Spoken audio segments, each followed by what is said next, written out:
Very difficult place. We're in a difficult place in our relationship with Christ, and he says those things need to go away. If you allow these sins, and again, this is broader than just these 6 or 8 or 10 things we preach about, but sin in general, anything that causes sin, that breaks the laws of God, that brings division between my relationship with the Lord and me, any of those sins that come into my life makes me what? Paul says an idolater. Now, I want to talk about that for a moment because I don't know that we necessarily understand this issue of idol worship. Now, we can go back and read it and read a lot about it in the Old Testament, a lot about it in the New Testament. The Scripture really explains it pretty well, but we don't necessarily have these things that we create and set up on our mantle at home. A statue of whoever, the sun god or the Buddha or whatever god that you choose or that people choose to worship. We don't necessarily do that like they did in the scriptural times. This issue of creating an idol in your life, we don't build this thing and carve it out and put it on the mantle and walk by and bow before it. We don't necessarily do that in our culture. It does happen around the world yet. You go into different cultures. In Africa, when we were there, we saw many, many idols that people worship, that are handmade things, but they give honor and reverence to that thing. And Paul says, if you let the sin in your life, you continue to live in anger and all these different things, you become an idolater. And of course, an idolater is someone not worshiping the one true God. And so, let me help you understand this issue of idolatry this morning a little bit. Now, if something else controls your life or you put that as the first place other than God, and we talked about it last week, if something other than God is on the top of the list, it really becomes idolatry. You're worshiping, you're giving your life to that thing rather than to God and leaving God in that proper spot. According to Webster, let me define for you Webster's dictionary. Idolatry is this: the worship of idols or excessive devotion to or reverence for some person or thing. Excessive devotion to. Now, I want to be excessively devoted to my God. That's my life. I want to live my life. Everything about me, that's excessive. And that's what Christianity is, and it's what it should be, the worshiping of the one true God. But idolatry happens when we take God off of there and off of that focus place, and we put something else there, no matter what it may be.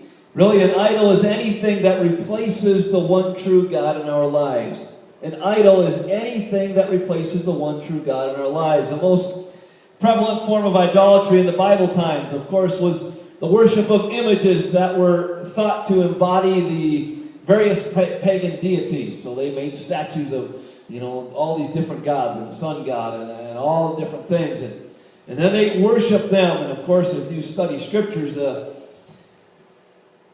disciples began to take people out of that culture, and the people that made those statues got mad. And there's a great story in the scripture about that. And this thought of idolatry, you see, anything, church, that you place above God can become an idol in your life. Money can become an idol in your life. So if you have an issue with finances and you've got to have more, and then we talked about the greed issue, and enough is never enough, and maybe you need to go take a $100 bill and tape it up above your fireplace at home, and every time you walk by, bow down and worship that $100 bill. Because money can very easily become an idol in our lives. What about relationships? Somebody, something that's more important to you than your relationship with God. Now, this is a difficult one to handle because I love my wife, I love my kids dearly and desperately, and I would do anything for them. I talked about it last week. I gave up 2 days of hunting to work on wedding stuff. Because I love my daughter and I want this day to be special. And so I love my family, but church, I can't put my wife or my family above God. My relationship with God has to be the first priority of my life. And of course, family right up there with that, and comes in right under that relationship with God and that process in our lives. But church, family relationships, a boyfriend, a girlfriend, a fiance, a husband, a wife, whoever, Church can take the place of God and become an idol in your life. What about habits? Habits can become an idol in our lives. Habits like coarse joking and foolish talk and things that come out of our mouths. Habits like alcohol or habits like whatever. And you fill in the blank. The habits that come our way, they can become an idol because we want that more than anything in our life. And we're willing to sacrifice anything else to get our next drink or to get our next sexual encounter or to get our next whatever it is, that habit-forming thing that's in you. Church, those things can become idols. Sex can become an idol. Sports can become an idol. Go Packers. Sports can become an idol. Fishing, we talked about some of these things last week. Anything, church, that we put above God can become an idol. And Paul says, if you do these things, you become an idolater, and an idolater does not have a place in the kingdom. Church, it puts your relationship with Christ on rocky ground. And it begins to separate us from our relationship with Christ. Your job, your career, anything, church, can become idolatry. What about this? What about worship? Can worship become an idol in the church? I want you to think about this morning a little bit, because so many times it's easy to get caught up in doing the right stuff and the right things. And these guys yesterday were challenged in their training and teaching all day about worship. And as I sat in the back, I began to think about this in this message and added this in this morning, actually. Worship, doing right things, doing godly things can become an idol in our lives. What did the Pharisees do? The Sadducees, what did they do? They were stuck on doing the right things, and their mindset was the law, and we have to obey the law, and we have to obey the law this way and this way and this way, and I'm really good at obeying the law because I'm a Pharisee, and look at me. And that became their attitude, and of course the pride and all those things that they dealt with. But this idea of something becoming more important, them obeying the law became more important to them than the relationship that they needed to have with Christ. And they couldn't grasp that thought that they could put away the old way of living by the law and live into this new covenant of relationship with Christ. And they didn't know how to deal with that. And so that issue of idolatry becomes a part of their lives, of worshiping, of this is the most important thing, that I obey the laws. Now, does that mean we don't obey the laws? Obviously, we obey the laws of Christ. That's why God gave us the scriptures. But we can't put that as the highest priority. The highest priority is my relationship with Christ. And out of that relationship, then I do begin to obey Christ. And I do follow the laws and scriptures and all the things that God gives us. But I can't get that out of whack and think if I obey everything, then I'm okay. No, my relationship with Christ is what makes me okay.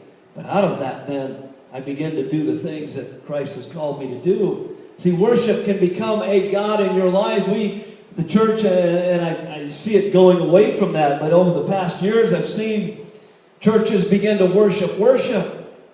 And everything is worship, and we got the best, and we hire professional musicians or whatever it takes and to have the best worship. And I'm not against the best worship. Please don't misunderstand me. I think we need to give everything we've got to give to God in worship. And it needs to be the best it can be.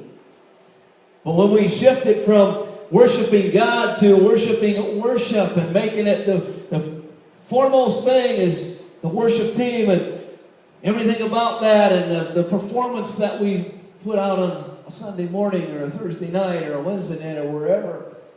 See, church, it can't be about that. We can't worship that thing of worship. Worship is designed to lead us to the presence of God. And that's where it needs to be, and that's where it needs to stay. Is it important? You better believe it.